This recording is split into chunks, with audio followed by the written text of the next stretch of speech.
ओम शांति। हमारी कुछ माताएं बहनें 16 श्रृंगार को लेकर के उनकी क्वायरी है कि थोड़ा ब्रीफ में 16 श्रृंगार क्या क्या होते हैं और उनका स्पिरिचुअल मीनिंग क्या है वो समझाया जाए। तो हम सभी जानते हैं सनातन धर्म में, हिंदू धर्म के अकॉर्डिंग 16 श्रृंगार का बहुत महत्व बताया गया है। और जब विशेष रूप से शादी होती है तो एक बहन को जब कुमारी से वो स्त्री में जाती है, विवाहिता बनती है, तो 16 श्रृंगार कराया जाता है। बाद में भी वो करती है, परंतु उसका मीनिंग तो शायद अब नहीं समझते हैं कोई कि ये श्रृंगार का क्या मीनिंग है। कैसे ये डिवाइन वाली चीज़ें सिर्फ एक आर्टिफिशियल मेकअप और दिखावे तक ही रह गई हैं सिमट करके। तो एक एक करके समझेंगे। फर्स्ट ऑफ ऑल देखें तो सिंदूर जो पहनती हैं स्त्रियां, माताएं बहनें हमारी, वो किस बात का मीनिंग है, उसका क्या सिंबॉलिक फॉर्म है कि समर्पण भाव। जब हमारा समर्पण किसी एक के प्रति हो जाता है, जैसे अगर शादी होती है जिनके साथ, तो जो भी पुरुष स्त्री को सिंदूर पहनाता है वो दोनों का एक दूसरे के प्रति समर्पण हो जाता है कि हाँ, अब ये पत्नीव्रता होकर के रहेंगे। आज से ये इनकी पत्नी है और ये इनके पति हैं। दोनों एक दूसरे के साथ जीवन यापन करेंगे, मर्यादा में रहेंगे, एक दूसरे के प्रति जीवन अब समर्पण है। ट्रस्ट के साथ, विश्वास के साथ इस जीवन की सीढ़ी को, जीवन के चक्र को आगे बढ़ाएंगे। रूहानियत में इसको अगर हम कन्वर्ट करें तो जैसे ही हम आध्यात्म के मार्ग पर चलते हैं तो हमारा पति कौन होता है? परमेश्वर होता है। उन्हें ही हम सब कुछ अपना मान करके चलते हैं।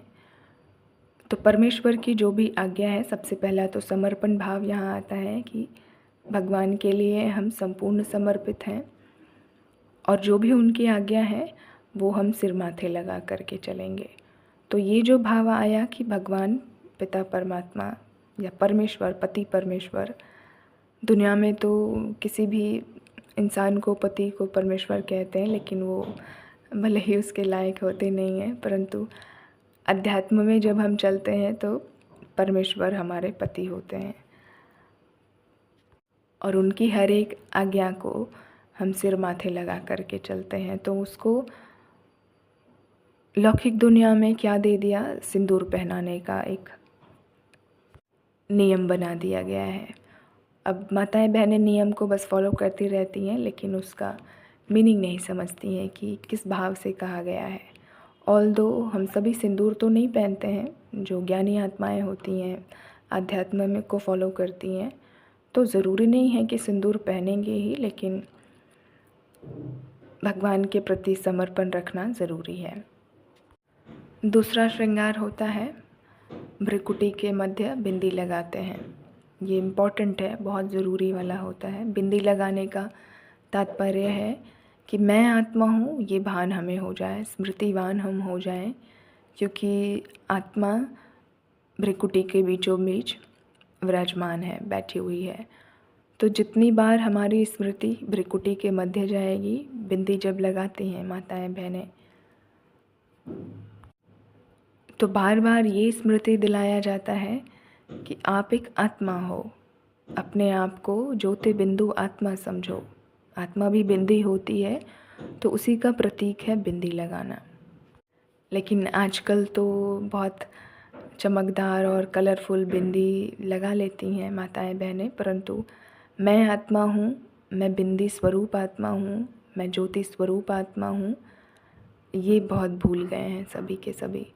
तो अध्यात्म में ये भी पाठ पक्का कराया जाता है, जब आपने परमात्मा को समर्पण कर दिया तो अब क्या फॉलो करना है? दूसरा श्रृंगार, मैं आत्मा हूँ। नेक्स्ट श्रृंगार पे बढ़ते हैं, दैट इज़ तिलक। बिंदी के नीचे छोटा सा तिलक लगाते हैं, या ब्रदर्स भी कई बार देखा गया है तिलक लगाया जाता है उनको, विजय का तिलक। तो ये तिलक देखा होगा, जब भी कोई रिस्पॉन्सिबिलिटी दी जाती है किसी को तो उनको तिलक लगाया जाता है। तिलक लगा करके वो जिम्मेवारी सौंपी जाती है। तो ये श्रृंगार के रूप में तिलक लगाना क्यों ज़रूरी बताया गया है कि जैसे ही हमें ये स्मृति हो जाती है मैं आत्मा हूँ, तो हमारे ऊपर सेवा की जिम्मेवारी आ जाती है। जब रिस्पॉन्सिबिलिटीज़ आ जाती हैं तो हमें तिलक लग जाता है अपनी जिम्मेवारी को सही से पूरा करने की। नेक्स्ट 4th नंबर आते हैं काजल। आँखों में काजल लगाया जाता है, अक्सर देखा होगा श्रृंगार के रूप में लगाती हैं माताएं बहनें। इसका स्पिरिचुअल मीनिंग ये है कि हमारी दृष्टि रूहानियत वाली है, हमारी दृष्टि पवित्र है, किसी के प्रति भी दैहिक दृष्टि नहीं है, क्योंकि कहीं ना कहीं हमने अपने आप को देख लिया है, जान लिया है, पहचान लिया है, मैं बिंदी आत्मा हूँ, श्रृंगार कर लिया है। एक के प्रति समर्पण भाव जब हो गया है तो बाकियों के प्रति, हर एक के प्रति हमारी दृष्टि आत्मा की हो गई है, सबके प्रति भाई भाई की दृष्टि हो गई है, प्योर दृष्टि हो गई है, पवित्र दृष्टि हो गई है। तो ये रूहानियत का काजल आँखों में श्रृंगार के रूप में किया जाता है। 5वां श्रृंगार के रूप में कुंडल को लेते हैं। कानों में कुंडल पहना जाता है। इसका क्या मीनिंग है? भाव ये है कि हम अपने कानों से कुछ भी व्यर्थ नहीं सुनेंगे, कुंदन बनाएंगे। कान में कुंडल पहनना सिर्फ फैशन के लिए ही नहीं है, परंतु स्मृति में हमारे ये रहे कि मैं हमेशा अच्छा सुनूंगी, हमेशा श्रेष्ठ बातें सुनूंगी, हमेशा दूसरों की अच्छाई की बातें सुनूंगी। ऐसा नहीं कि परचिंतन, गॉसिप्स और बेकार की बातों में लगे हुए हैं, सुनने में लगे हुए हैं, कुछ भी व्यर्थ सुन रहे हैं। तो सुनना भी एक कला होती है, एक श्रृंगार होता है, एक दिव्य गुण होता है। हम क्या सुन रहे हैं ये बहुत मैटर करता है। तो सुनने के, अपने कानों को स्वच्छ रखने को, कुछ भी बेकार और व्यर्थ की बातों को अपने मन में ना जाने, कानों में ना जाने दें। तो ये संकल्प जब लेते हैं तो कानों में कुंडल पहनाकर उसको श्रृंगार के रूप में दिखाया जाता है। फिर नाक में नथनी पहनते हैं, श्रृंगार का ये भी एक फॉर्म है। इसका क्या मीनिंग है? नाक में नथनी पहनने का हम सब जानते हैं, नाक से श्वास जाती है अंदर, तो श्वासोश्वास हमारे परमात्मा की याद बनी रहे, जिनके प्रति हमारा समर्पण है, भगवान के प्रति, डिवाइन एनर्जी के प्रति हमारी समर्पण है। तो हम हर एक श्वास में उनको याद करते रहें, उनके महावाक्य को याद करते रहें, हमें कैसे उन्होंने गाइडेंस दी हुई है, अपनी जीवन को कैसे शुद्धता के साथ हम यापन करें। तो एक एक बातों को श्वासोश्वास में जब हम स्मृति में लाएंगे तो ये उसका सिंबॉलिक रिप्रेजेंटेशन नथनी पहना करके उसके श्रृंगार के रूप में दिखाया जाता है। होठों पर लाली लगाई जाती है, श्रृंगार का ये भी रूप है। हालांकि आजकल तो इसको फैशन से ज़्यादा और कुछ भी नहीं है, लेकिन इसका रूहानियत से भरपूर मीनिंग है कि हमारी होठों पर हमेशा मधुर मुस्कान बनी रहे, मधुर बोल हमारे मुख से निकलते रहें। क्योंकि चेहरे पर कितने भी मेकअप करके कोई बैठ जाए और शक्ल अपनी ख़राब सी बना करके कड़वाहट से भरपूर लेकर बैठे हैं, बोल तो ऐसे बोल रहे हैं जैसे जहर, तो फिर कोई उनकी तरफ देखना भी पसंद नहीं करेंगे, सभी नज़र फेर लेंगे चाहे कितने भी खूबसूरती दिख रही हो बाहर से। परंतु अगर कोई ने श्रृंगार ये बाहर से नहीं किया हुआ है भले ही, लेकिन मुस्कुराहट के साथ, दिव्यता के साथ, प्योरिटी के साथ उनकी चाल चलन बहुत ही सुंदर स्वच्छ है, तो हर एक इनसे मिलना जुलना पसंद करेंगे। तो लिपस्टिक बहुत लगाने की ज़रूरत नहीं है, ही लगाने, होठों पर आप मुस्कुराहट रखिए, वो सफिशिएंट है। बोल अपने मधुर रखिए, वो ज़्यादा ज़रूरी है। अगला श्रृंगार है गले में माला पहनते हैं। तो देखा होगा अक्सर जो वरमाला भी पहनाई जाती है शादी के टाइम पर, और फिर शादी के बाद भी माला के फॉर्म में पहनती हैं कुछ न कुछ माताएं बहनें, गले में मंगलसूत्र या फिर कुछ भी ऐसा माला पहनते हैं। फिर दूसरा, जब कोई विजयी होते हैं तो उनको विजय माला पहनाई जाती है। कोई बड़ी जीत हासिल होती है तो उनको माला पहना करके बताया जाता है कि आप विजयी हुए। और इसका स्पिरिचुअल मीनिंग क्या निकल कर आता है कि जब हम अपने विकारों पर जीत पाते हैं, माना हमारी दृष्टि बहुत शुद्ध हो गई, पवित्र हो गई, हम अपने आप को आत्मिक दृष्टि में, आत्मिक स्थिति में देख पा रहे हैं, दूसरों को भी आत्मा देख रहे हैं, भाई भाई की दृष्टि हो गई है, मधुर बोल हैं हमारे, मीठी मुस्कान है हमारी, सिर्फ अच्छे ही बातें सुन रहे हैं, अच्छी बातें कर रहे हैं मुख से, तो ये सारी जो दिव्यता अपने अंदर गुण धारण कर लिए हैं, इतने अच्छे श्रृंगार कर लिए हैं, तो हमें विजय माला पड़ती है कि हम विजयी हुए। काम, क्रोध, लोभ, मोह, अहंकार पर हमने विजय प्राप्त कर ली है। अगला श्रृंगार देखें तो कंगन पहनाई जाता है। चूड़ी और कंगन पहनती हैं माताएं। श्रृंगार का ये भी एक फॉर्म है। तो चूड़ी और कंगन पहनने का भाव ये है कि हम अपनी मर्यादा में रहें।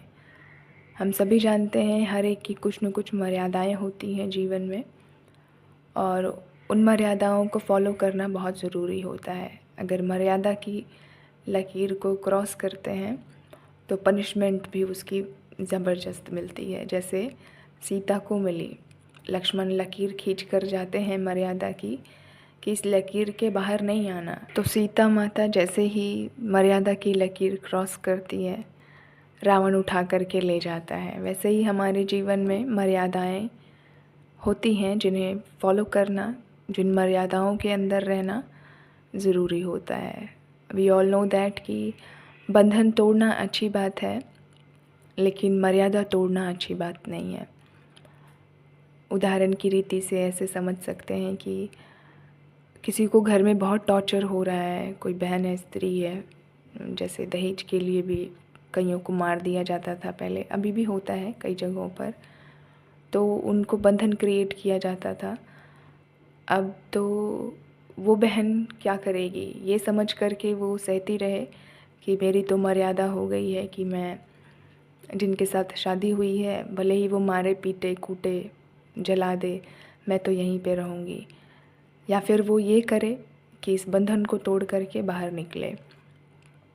दो रास्ते होते हैं हर एक के पास, तो ये तो बंधन रहा, वो तोड़ करके इस बंधन को बाहर निकलेगी तो उस बहन के लिए बेनिफिशियल होगा, शायद आगे चल कर के वो बहुत कुछ अच्छा कर सकती है। लेकिन मर्यादा, ये बंधन तोड़ना अच्छी बात है, लेकिन अगर घर की कुछ मर्यादाएं हैं, आध्यात्मिक जीवन की कुछ मर्यादाएं हैं, समाज की तो खैर कई बार गलत भी हो सकती हैं मान्यताएं, मर्यादाएं, लेकिन जो स्पिरिचुअलिटी में अगर हम चलते हैं तो इसमें भगवान के द्वारा जो हम बच्चों को मर्यादा दी गई है, अगर वो हम क्रॉस करते हैं तो फिर मुश्किल में पड़ जाएंगे। रावण माया उठा कर ले जाएगी और परेशान करेगी हमें। तो इसलिए कंगन का क्या मीनिंग है, हम अपनी मर्यादा में रहें, मर्यादा क्रॉस ना करें। अगला श्रृंगार है अंगूठी पहनाई जाती है। एंगेजमेंट जब भी होती है तो ब्रदर सिस्टर्स, हस्बैंड वाइफ दोनों को ही पहनाई जाती है। और ये श्रृंगार का मीनिंग होता है, जैसे देखा होगा किसी को ग्रह नक्षत्र से बचाने के लिए अंगूठियाँ पहनाई जाती हैं। अंगूठी को एक शक्ति का फॉर्म देखा जाता है कि ये शक्ति है जिसमें कि रत्नों की खूबी, अलग अलग रत्न भी होते हैं जड़ित उसमें, जो शक्ति के रूप में रक्षा करते हैं, ऐसे मानते हैं ज्योतिषाचार्य और बाकी सभी दुनिया में भी। तो अब जो भगवान का बन गया उसे तो कोई ग्रह नक्षत्र का डर होता नहीं है। तो किस बात की अंगूठी हम पहनते हैं, कौन सी अंगूठी, ये श्रृंगार, इसका क्या मीनिंग है आध्यात्मिक, दैट इज़ कि हमारे हाथों में शक्ति है। भुजाओं को शक्ति के रूप में दिखाया जाता है, उंगलियों में हमारी शक्ति है। हम इन हाथों से विश्व सेवा में, विश्व कल्याण में, विश्व परिवर्तन में हर एक को सहयोग दे सकते हैं। तो सहयोग की निशानी अंगूठी पहनाना, सर्वशक्तियाँ अपने अंदर धारण करना, हाथों से जैसे आशीर्वाद भी दिया जाता है तो उसका महत्व होता है। तो ये अंगूठी पहनाना या पहनना, इसका जो डिवाइन मीनिंग है, रूहानियत से भरपूर मीनिंग यही है कि हम अपनी हाथों से, उंगलियों से ऐसा लिखें, ऐसा पढ़ें या ऐसे कर्म करें, दूसरों की मदद करें, सहयोग करें, विश्व परिवर्तन में अपना सहयोग दें पॉजिटिवली। सारी शक्तियों को अपने अंदर धारण करें। वरदान भी हाथों से ही दिया जाता है, तो वरदाता भी हम बने। बाजूबंद पहनाया जाता है, श्रृंगार के रूप में पहनते हैं, कई पहनते हैं। तो बाजूबंद भी क्योंकि भुजाओं का पार्ट है, तो ईश्वरीय सेवा में मददगार बनने की निशानी है। क्योंकि जब हम कैपेबल हो जाते हैं, उतनी रूहानियत हमारे अंदर आ जाती है, अपने आप को पहचान लेते हैं, मैं आत्मा हूँ, परमात्मा मुझसे, मेरे थ्रू करवा रहे हैं कुछ न कुछ, मुझे विश्व के परिवर्तन में अपना सहयोग देना है। देन व्हाट वी डू, हम ईश्वरीय सेवा के लिए बाजूबंद के रूप में श्रृंगार करते हैं। फिर अगले श्रृंगार का फॉर्म है कमरधनी पहनते हैं। और दुनिया में देखा होगा, कहते हैं ना, जब कहीं कुछ करने के लिए निकलना होता है, कहते हैं कमर कस लो अब, क्योंकि एक मिशन पर निकलना है, एक कोई टारगेट दिया गया है जिसको कंप्लीट करना है। तो कमरधनी दृढ़ता की निशानी है। हम किसी भी चीज़ के लिए जब दृढ़ हो जाते हैं कि ये मुझे करना ही है, हमारा ये मिशन है, हम इसको कंप्लीट करेंगे, तो दृढ़ता लाने के लिए उसमें हम दृढ़ हो, सक्सेस पाने के लिए दृढ़ता का बहुत महत्व है। तो that is the symbolic form कि कमरधनी, हमने कमर कस ली है, हम दृढ़ हो गए हैं कि हम ईश्वर की ये जो परिवर्तन चल रही है विश्व की, उसमें मदद करेंगे। अगला श्रृंगार है पैरों में पायल पहनना। घुंघरू कल्चरल डांस जो होते हैं उसमें अक्सर देखा होगा कि घुंघरू पहने जाते हैं। माताएं भी पायल पहनती हैं जो छम छम करती रहती है, उसमें लगे होते हैं घुंघरू।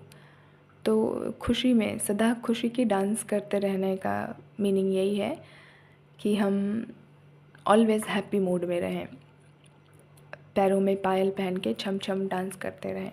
हाँ, डांस भी कर सकते हैं, लेकिन सदा खुश रहने की निशानी है। क्योंकि जब डांस करते हैं ना, कोई नृत्य करते हैं, नाचते हैं, तो स्वतः ही चेहरे पर एक मुस्कुराहट सी आ जाती है, खुश हो जाते हैं डांस करते करते सभी।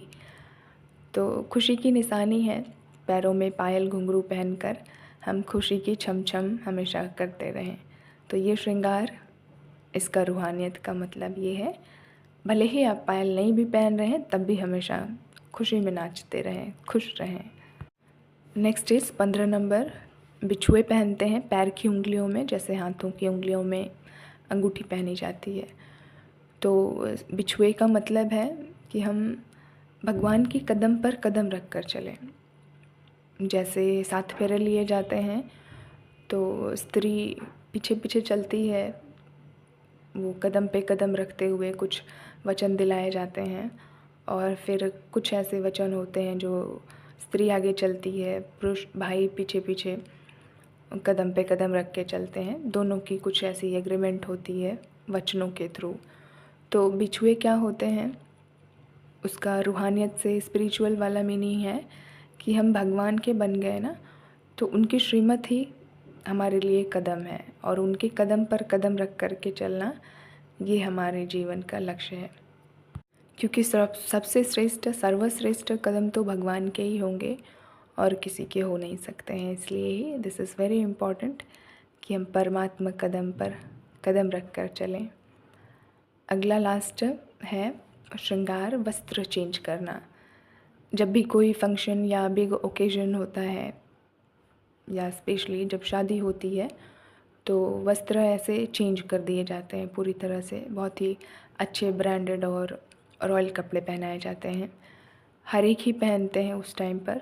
और विशेष रूप से तो जिनकी शादी हो रही होती है उनको श्रृंगार के फॉर्म में डिफरेंट कपड़े पहनाए जाते हैं, जिनसे दूर से ही पता पड़ जाता है कि इन्हीं की शादी है। तो क्या मीनिंग है वस्त्रों को चेंज करने का, कि जैसे हम कॉस्ट्यूम चेंज करते हैं कब, जब हमारी स्मृति चेंज होती है, कोई फंक्शन, कोई स्पेशल चीज़ अटेंड करनी होती है।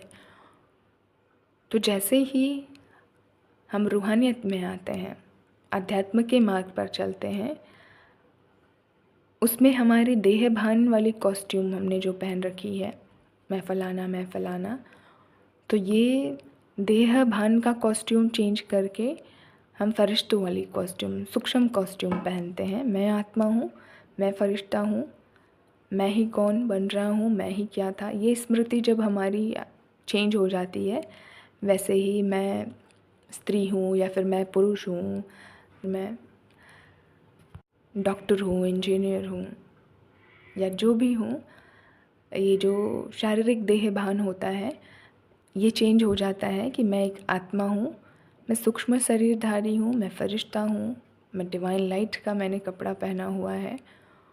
और उसके अकॉर्डिंग हमारी स्मृति जब चेंज होती है तो स्थिति भी श्रेष्ठ बन जाती है। दिस इज़ ऑल सोलर श्रृंगार, जो हम सब ने थोड़ा ब्रीफ में समझा। और फिर ये श्रृंगार सभी आजकल अगर देखे जाए तो सिर्फ ऊपर से दिखावे का रह गया है। लोग ऊपर से ज़्यादा ही फैशन करने लगे हैं, लेकिन करना नहीं है किसी को। जो स्पिरिचुअलिटी के मार्ग पे चल रहे हैं हमारे भाई बहनें सुन रहे हैं, स्पेशली माताएं बहनें, तो आपको ये करने के लिए नहीं कहा गया है कि आप लिपस्टिक लगाइए और नए नए कपड़े पहन के घूमें, परंतु ये तो एक सिंबलिक फॉर्म बताया गया है सोलर श्रृंगार क्या क्या होते हैं। बाकी जो ज्ञान में नहीं चलते हैं हमारे ब्रदर सिस्टर जो भी, तो आप भले ही कीजिए, कर रहे हैं श्रृंगार तो आपको मना नहीं किया जा रहा है, लेकिन दिखाने के लिए मत कीजिए कि ब्रांडेड पहन लिए ढेर सारे माना अलग अलग कपड़े रोज़ बदल रहे हैं और मालाएं चेंज कर रहे हैं, रोज़ रोज़ सिर्फ कान में झुमके बदलने में ही लगे हुए हैं और काजल आर्टिफिशियल, उसमें ही पैसे मेकअप में ही 10-10 हज़ार 20-20 हज़ार महीने के बर्बाद कर रहे हैं। तो उतना भी ओवर नहीं कीजिए, आप हल्का कर सकते हैं, जितना अपना लाइट मेकअप कीजिए जो ज्ञान में नहीं चलते हैं।